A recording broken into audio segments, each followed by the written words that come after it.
दरम्यान दिशा सालियनच्या मृत्यूमध्ये घातपात असल्याचा संशय व्यक्त करत सतीश सालियन यांनी एक याचिका दाखल केली होती। पण या याचिकेवर उत्तर देताना एसआयटीनं सादर केलेलं एक प्रतिज्ञापत्र या संपूर्ण प्रकरणाला नवं वळण देणारं ठरलंय।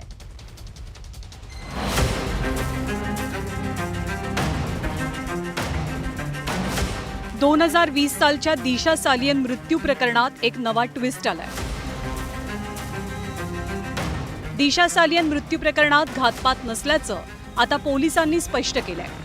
सोबतच दिशा मृत्यूआधी मद्यधुंद अवस्थेत असल्याचा खुलासाही झालाय।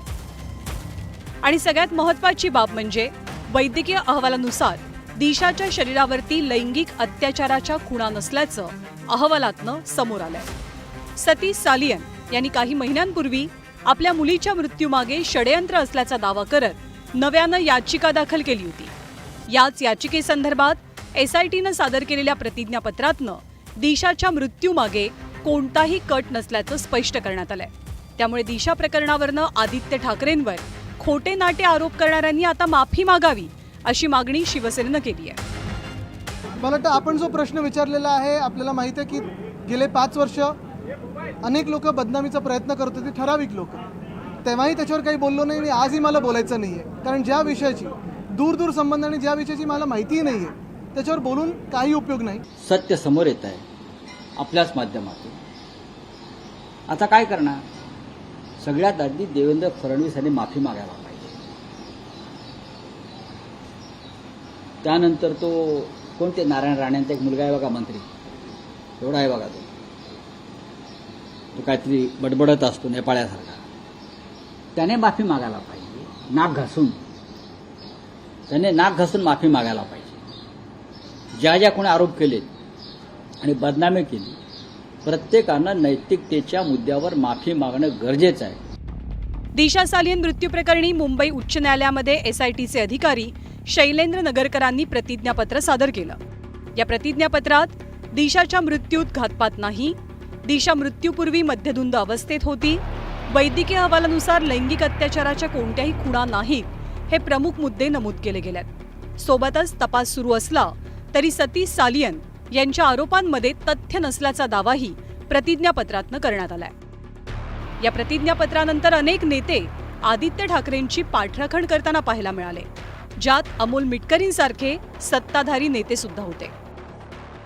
काही भाजपचे नेते मंत्री, शिंदे साहेबांच्या पक्षाचे नेते मंत्री सातत्याने आदित्य ठाकरेंच्या विरोधात दिशा सालियन प्रकरणावर त्या ठिकाणी बोलत होते, खालच्या पातळीवर जाऊन बोलत होते।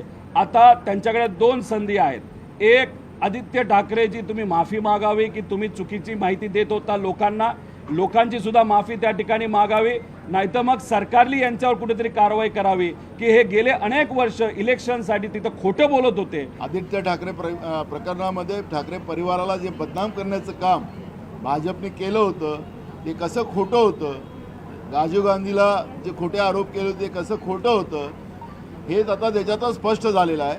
आणि म्हणून भाजप हा खोटारडा पक्ष आहे हे त्याच्यातून सिद्ध झालेलं आहे। तो कुठलाही असो, कुठल्याही पक्षाचा असो, पक्ष म्हणून आम्ही बघत नाही, पण ज्या वेळेस त्यांच्यावर आरोप झाले त्यावेळेस त्यांनी संयमानं प्रतिक्रिया दिली होती आणि सांगितलं होतं की माझा याच्यामध्ये दोष नाही, शेवटी सत्य जनतेसमोर येणार।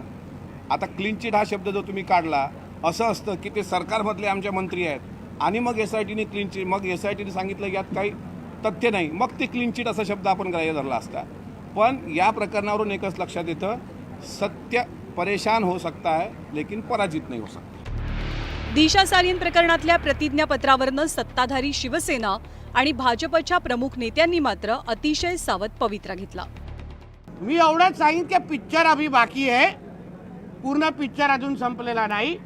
16 तारीख दिलेली आहे, पुढच्या तारखेनुसार त्या तारखेवर काय होतं ह्या दिशा सालियनच्या केस संदर्भात आपण बघू, काय हरकत नाही।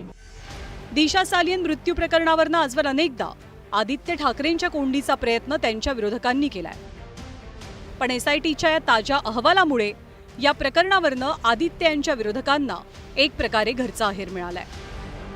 Bureau report, news 18 Lokmat.